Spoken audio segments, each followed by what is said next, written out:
हाँ बच्चों, welcome back. यहाँ पर हमें देखना है बायो फोर्टिफिकेशन।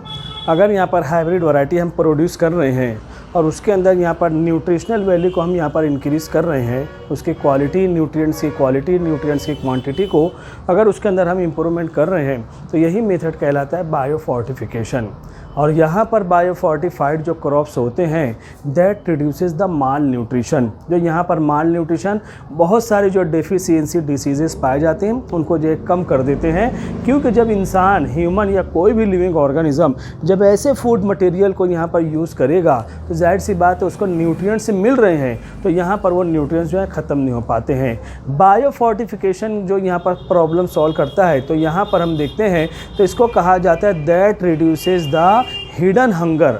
यानी अगर कोई भी लिविंग ऑर्गेनिज्म खाया पिया है लेकिन उसको न्यूट्रिएंट्स नहीं मिल रहे हैं तो भूखा तो नहीं है, पेट भर रहा है, लेकिन उसके लिए एक बेहतरीन टर्म इस्तेमाल होती है हिडन हंगर, छुपी हुई भूख है।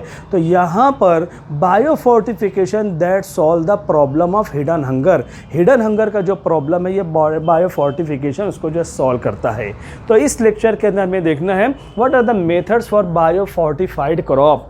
बायो फोर्टिफिकेशन के ज़रिए जो क्रॉप तैयार की जाएगी जिसके अंदर उसकी क्वालिटी और क्वांटिटी ऑफ न्यूट्रिएंट्स को इम्प्रूवमेंट किया जाएगा, उसको यहाँ पर जो है क्रॉप तैयार करने के कौन से मेथड्स हैं। कोई अलग मेथड नहीं है, दो मेथड आमतौर पर यूज़ होते हैं। एक है यहाँ पर सिलेक्टिव ब्रीडिंग।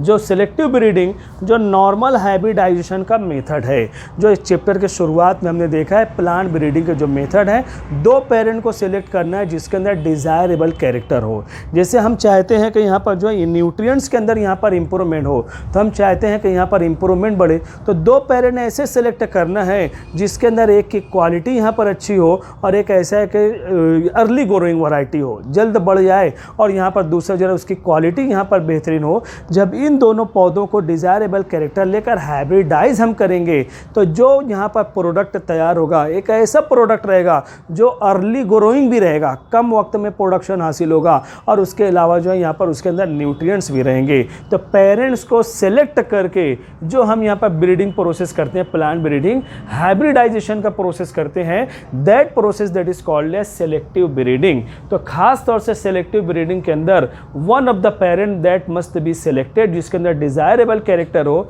तो हमारा डिजायरेबल कैरेक्टर जो यहाँ पर होना चाहिए वो यहाँ पर जो है न्यूट्रिशनल वैल्यू, यहाँ पर उसको जो है हाई न्यूट्रिशनल वैल्यू वाले लिविंग ऑर्गेनिज्म को यहाँ पर सेलेक्ट करना है, ये कंडीशन होना चाहिए। ये मेथड पहला है। दूसरा मेथड यहाँ पर जो होता है rDNA technology. RDNA recombinant DNA technology इसको कहा जाता है। यहाँ पर ये एक रिसेंट टेक्नोलॉजी है जो जेनेटिक इंजीनियरिंग के अंदर, बायोटेक्नोलॉजी के अंदर शामिल होती है। कोई भी प्लांट बॉडी है या कोई भी लिविंग ऑर्गेनिज्म है उसके जीन की स्टडी की जाएगी।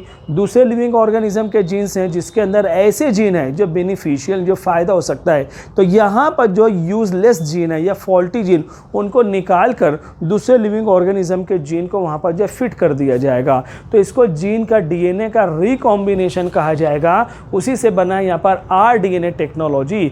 इसके ज़रिए से जो प्लांट तैयार होते हैं उनको ट्रांसजेनिक प्लांट कहा जाएगा। और अगर इनके ज़रिए से अगर एनिमल्स तैयार होते हैं तो ऐसे एनिमल को हम कहते हैं ट्रांसजेनिक एनिमल्स। अब यही टेक्नोलॉजी जब यहाँ पर डिस्कवर हुई तो ये प्रोसेस जो उसका डिमांड कम हो गया, क्योंकि ये एक लेंदी प्रोसेस था, टाइम कंज्यूमिंग प्रोसेस था। और जब हम यहाँ पर जीन को ट्रांसफ़र कर देते हैं तो immediate in the next generation you will observe the changes. जो चेंजेस पाए जाते हैं अगली जनरेशन के अंदर, यहाँ पर क्या रहेगा, F1 generation, F2 generation, F3 generation, generation after generation एक लॉन्ग प्रोसेस हो जाता है। और यहाँ पर जब हम जीन को कहीं पर ट्रांसफ़र करते हैं, किसी भी लिविंग ऑर्गेनिज्म के जीन कहीं पर भी ट्रांसफ़र किए जा सकते हैं। So immediate in the next generation you will observe the changes. आपको हर सूरत में वहाँ पर चेंजेस का ऑब्जर्वेशन होगा, आप चेंजेस वहाँ पर फील करोगे। तो ये जो है टेक्नोलॉजी बहुत ही ज़्यादा फास्ट है। और जो प्रोडक्ट इसके ज़रिए से तैयार होते हैं, अगर प्लांट्स हैं तो उनको ट्रांसजेनिक प्लांट कहेंगे। एनिमल के अंदर भी ये टेक्नोलॉजी इस्तेमाल होती है, उसको जो है ट्रांसजेनिक एनिमल के नाम से जो है यहाँ पर पहचाना जाता है। प्लांट्स के अंदर यहाँ पर गोल्डन राइस है which is the good source of vitamin A. Flower स्वाद टोमेटो है जिसका शेल्फ लाइफ बढ़ाया गया है। इसी तरीके से एनिमल के अंदर रोजी काऊ है है जिसके अंदर बैलेंस्ड मिल्क है, ऐसा मिल्क वो काऊ जो है प्रोड्यूस करती है which are similar to the human milk, उसके ज़रिए जो है यहाँ पर हो सकता है। तो बच्चों को जो यहाँ पर मैरेस्मस, क्वाशियोरकर डिसीजेज जो पाई जाती थी वो प्रॉब्लम रोज़ी काऊ के मिल्क के ज़रिए वो प्रॉब्लम जो है यहाँ पर सॉल्व किया गया है। तो ये दो मेथड से है जो बायो फोर्टिफाइड क्रॉप हम जिसके ज़रिए से हासिल कर सकते हैं। अगला पॉइंट हमारा जो यहाँ पर दिया हुआ है वो है what are the examples of bio fortification या बायो फोर्टिफाइड क्रॉप, उसके क्या एग्जाम्पल्स हैं। पहली एग्जाम्पल फोर्टिफाइड मेज़, इस टेक्निक के ज़रिए मकई की मेज़ की जब यहाँ पर जो एक ऐसी वैरायटी तैयार की गई है जिसको नाम दिया गया फोर्टिफाइड मेज़। इसके अंदर डबल अमाइनो एसिड, यहाँ पर double quantity of amino acid यानी प्रोटीन के कंपोनेंट डबल अमाउंट में यहाँ पर हैं और उस मेज़ को फोर्टिफाइड मेज़ कहा जाता है। और ख़ास तौर से जो अमाइनो एसिड हैं वो लाइसिन और ट्रिप्टोफैन जो सबसे ज़्यादा important to the human being है वो यहाँ पर जो है उसके अंदर डबल क्वांटिटी में किया गया है। वीट के अंदर एक वैरायटी है एटलस 66, इसके अंदर इंक्रीज्ड प्रोटीन है। अगर नॉर्मल वीट हम इस्तेमाल कर रहे हैं तो उसके ज़रिए से हमें कार्बोहाइड्रेट मिलेगा, लेकिन एटलस 66 ये एक ऐसा वीट तैयार किया गया है जिसके अंदर यहाँ पर जो है इंक्रीज्ड परसेंटेज ऑफ प्रोटीन है, हाई अमाउंट में यहाँ पर जो प्रोटीन पाए जाते हैं, ये कंडीशन यहाँ पर जो मौजूद होती है।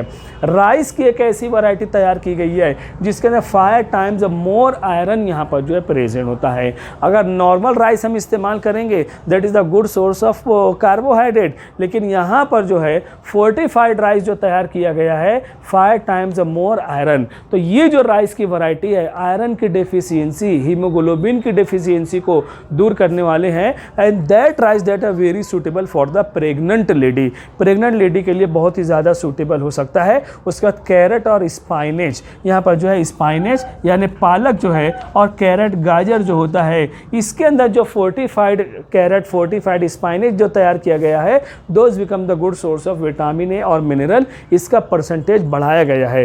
ये दोनों चीज़ें इनके अंदर तो हैं लेकिन इंक्रीज़ किया गया है, इंक्रीज परसेंटेज वहाँ पर किया गया है। और लास्ट में टोमेटो के अंदर यहाँ पर एक ऐसी वैरायटी तैयार की गई है जिसके अंदर increase the percentage of vitamin C हो। विटामिन सी की वजह से उसके अंदर बिटरनेस, खट्टापन जो यहाँ पर बढ़ जाता है, या विटामिन सी के जो डेफिशिएंसी सिम्टम्स हैं वो यहाँ पर इस टोमेटो के यूटिलाइजेशन से वो जो है यहाँ पर दूर हो सकते हैं। So these are the various examples of bio fortified crop. इसको आपको जो जहन में रखना है, MCQs या मैच द पेयर वगैरह के अंदर ये नाम जो है यहाँ पर इस तरीके से आते हैं। तो ये हमारा चैप्टर का ये दूसरा हिस्सा जो है पहला हमने कंप्लीट किया यहाँ पर प्लांट ब्रीडिंग के ताल्लुक से, उसको हमने कंप्लीट किया। Plant breeding, hybridisation, tissue culture technology, single cell protein है। उसके अलावा यहाँ पर हम देख रहे हैं कि अब यहाँ पर बायो फोर्टिफिकेशन, ये तमाम टॉपिक ख़त्म किए हैं। चैप्टर का तीसरा पार्ट जो रहेगा वो एनिमल से रिलेटेड है जिसको कहेंगे एनिमल हस्बेंड्री, बहुत बड़ा चैप्टर। इसके अलावा जो है इसके बाद जो रहेगा फोर्थ पार्ट जो रहेगा वो माइक्रोब्स का रहेगा इन ह्यूमन वेलफेयर। बहुत सारे ऐसे माइक्रो ऑर्गेनिज्म है जो ह्यूमन के वेलफेयर के लिए इस्तेमाल होते हैं, वो सब चीज़ें देखना है। अभी हमें यहाँ पर देखना है एनिमल हस्बेंड्री। एनिमल हस्बेंड्री का अगर एक्चुअल मतलब हम देखते हैं वो रहेगा यहाँ पर जो है domestication of animal. Domestication of animal यानी जानवरों को पालना। पालतू जानवर जो होते हैं उसको छोटे पैमाने पर, बड़े पैमाने पर उनकी जो रियरिंग की जाती है, उनको जो पाला जाता है, डोमेस्टिकेशन किया जाता है, उसी को कहा जाता है यहाँ पर एनिमल हस्बेंड्री। तो क्या है? These are agricultural practices of breeding and raising of live stock. जानवर जो होते हैं, एनिमल्स जो होते हैं, उनको लाइव स्टॉक यानी कोई भी बिजनेस के लिए जो स्टॉक होता है वो तो होता है, ये भी हमारा बिजनेस है, और जो स्टॉक रहेगा वो लिविंग फॉर्म में होता है। तो एनिमल्स के लिए लफ्ज़ इस्तेमाल होता है यहाँ पर लाइव स्टॉक है, जो agricultural practices of breeding and raising, परवरिश करना और उनको बढ़ाना। किसको बढ़ाना है? लाइव स्टॉक को बढ़ाना है, एनिमल को बढ़ाना। यही जो टेक्निक होती है इसी को कहा जाता है एनिमल हस्बेंड्री, या सिंपली हम कह सकते हैं domestication of animal is called as animal husbandry. मवेशियों को पालना, जानवरों को पालना, ये जो टेक्निक है उसी को जो है यहाँ पर एनिमल हस्बेंड्री कहा जाएगा। अब इस टेक्निक के अंदर जो है दूसरे ढंग से हम बता सकते हैं this technology animal husbandry deals with the care and breeding of animal, अगर शॉर्ट में हम करना चाहें एनिमल को केयर करना, तवज्जो रखना और ब्रीडिंग उनकी परवरिश करना, तो this technology that deals with the care and breeding of the animal को जो है यहाँ पर जो उनका केयर करना और उनकी जनरेशन को बढ़ाना, ऐसी फैसिलिटीज़ देना, ऐसा इन्वायरमेंटल कंडीशन देना कि उनका यहाँ पर ग्रोथ और डेवलपमेंट हो, उसी को जो है यहाँ पर एनिमल हस्बेंड्री कहेंगे। अब सवाल है वो कौन से एनिमल हैं जिनको यहाँ पर हम जो है यहाँ पर उनकी रियरिंग कर सकते हैं, उनकी ब्रीडिंग कर सकते हैं। बफेलो, काऊ, भैंस है, काऊ है, पिग्स हैं, कुछ इलाकों में यहाँ पर पिग्स की रियरिंग की जाती है, हॉर्सेस हैं, कैटल्स हैं, मुख्तलिफ़ किस्म के मवेशी जिसके अंदर पोल्ट्री बर्ड्स वगैरह आ जाएंगे, शहद की मक्खियाँ आ जाती हैं, रेशम के कीड़े आ जाते हैं, वो तमाम चीज़ें भी यहाँ पर जब मुख्तलिफ़ यहाँ पर आएंगे। कैमल्स हैं जो यहाँ पर डेजर्ट एरियाज़ हैं, कैमल की परवरिश की जाती है, गोट फार्मिंग की जाती है, और ये तमाम के तमाम ये ऐसे एनिमल रहेंगे which are useful for the human being, जो इंसानों के लिए फ़ायदेमंद यहाँ पर रहेंगे। ऐसे एनिमल की यहाँ पर जो ब्रीडिंग की जाती है, तो उसी को कहा जाता है यहाँ पर एनिमल हस्बेंड्री। अब है यहाँ पर what type of products we can get from these animal husbandry और फ्रॉम दीज एनिमल। ये एनिमल ऐसे रहेंगे जिनके ज़रिए से मिल्क हासिल होता है, दूध हासिल कर सकते हैं, एग्स हासिल कर सकते हैं, पोल्ट्री बर्ड्स रहेंगे एग्स हासिल कर सकते हैं, मीट है उनको जो है उनके ज़रिए से गोश्त हासिल होता है। अगर भेड़, शीप वगैरह हैं तो उसके ज़रिए से ऊल है यानी ऊन हासिल किया जा सकता है। हनी, शहद की मक्खियाँ हनी बी हैं तो उसके ज़रिए से हनी हासिल की जाएगी। अगर यहाँ पर सिल्क वर्म की परवरिश की जाती है तो उसके ज़रिए से हम यहाँ पर सिल्क हासिल कर सकते हैं। तो ये डिफरेंट टाइप्स ऑफ प्रोडक्ट हैं जो यहाँ पर एनिमल हस्बेंड्री के ज़रिए हम हासिल कर सकते हैं। तो ये इतना पार्ट में यहाँ पर रोकता हूँ, स्क्रीनशॉट ले लो। अगला टॉपिक हमारा जो आगे बढ़ेगा अब वो एनिमल हस्बेंड्री से रिलेटेड रहेगा। वो बहुत सारी स्मॉल स्केल इंडस्ट्रीज़ हैं जिसको हम अप्लाई करते हुए हमारा एज अ एम्प्लॉयमेंट, रोज़गार के तौर पर उसको जो यूज़ किया जा सकता है। इंशाअल्लाह उसको अगले पीरियड में हम देखते हैं। Thank you very much. Screenshot ले लो इसका।